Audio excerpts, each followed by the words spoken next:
Ayan guys, magluto tayo ng nilagang baka. Ayan. Malambot na po. Ayan, may munggo. Lagyan natin ng munggo guys. May luya. Tsaka kamatis. Ayan o. Yan, buto-buto. Naghiwalay na yung ano yung buto niya sa sa laman. Na overcook na. Ayan. Lagyan natin ng spinach.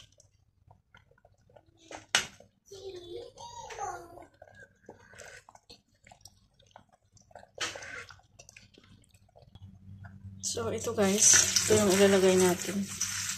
Alam niyo ba ito guys? Ito yung spinach. Tawag naman sa Ilonggo ay kulitis. Ayan.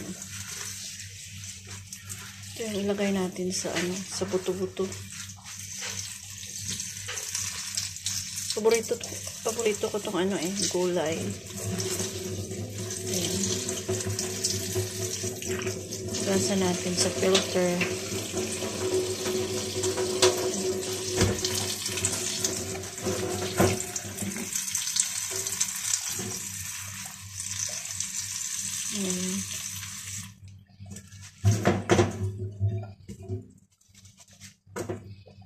So, ayan, na natin, i-dry. Tapos, lagay natin sa, kasi luto na yung karne. So, ayan, ilagay natin yung, yung spinach. Hindi ko alam kung ano to, spinach talaga to. Basta kulitis to sa sa Ilonggo. So, ayan guys. Lagay lang natin. Ang dami nito guys. Kasi gusto ko, marami siyang vegetables. Ayan, mix natin. Lagay natin sa baba yung gulay.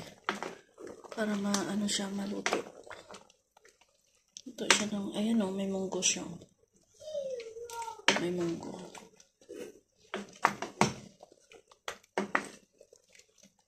Ito yung ng Ilonggo. Gulay.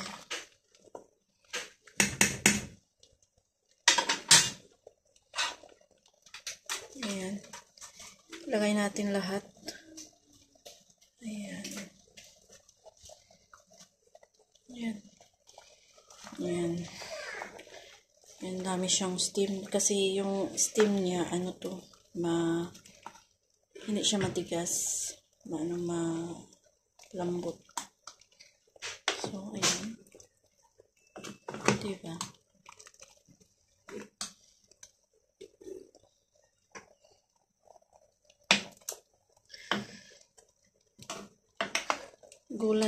Gulay lang guys, sapat na sa akin na yan.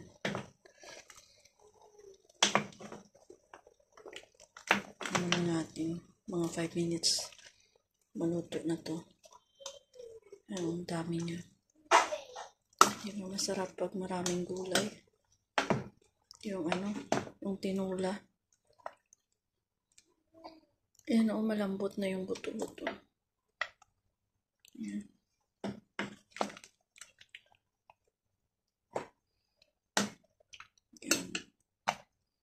So, lagyan natin ng sili. 3 sili guys. Kasi itong sili na to, hindi naman ito masyado maanghang. Ayan.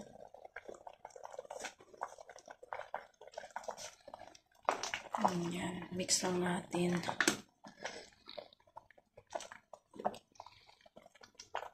Ayan.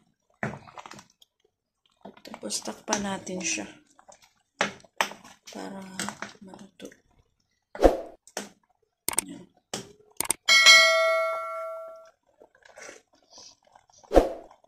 Sarap. Yan guys, may paksiw pa ako natira. Yung tilapia.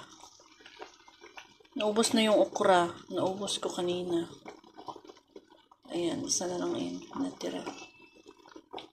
So, ayan na guys. Lagyan na natin si Amr at si Yusuf. Yan kanilang kanin. Dalawa. Ayan. Lagyan natin ng sabaw. At saka,